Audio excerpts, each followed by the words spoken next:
విజయలక్ష్మి ఇలా సోమవారం 2 అవుతుంది టైం. ఇంకెప్పుడు చూస్తావు భోజనం? భోజనం ఏమేమి వండుకున్నావు?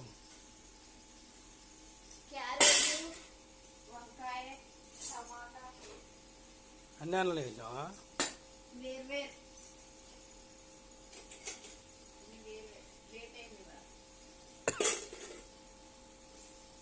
ఇలా అన్నం గిన్నె చిన్నగా అయింది.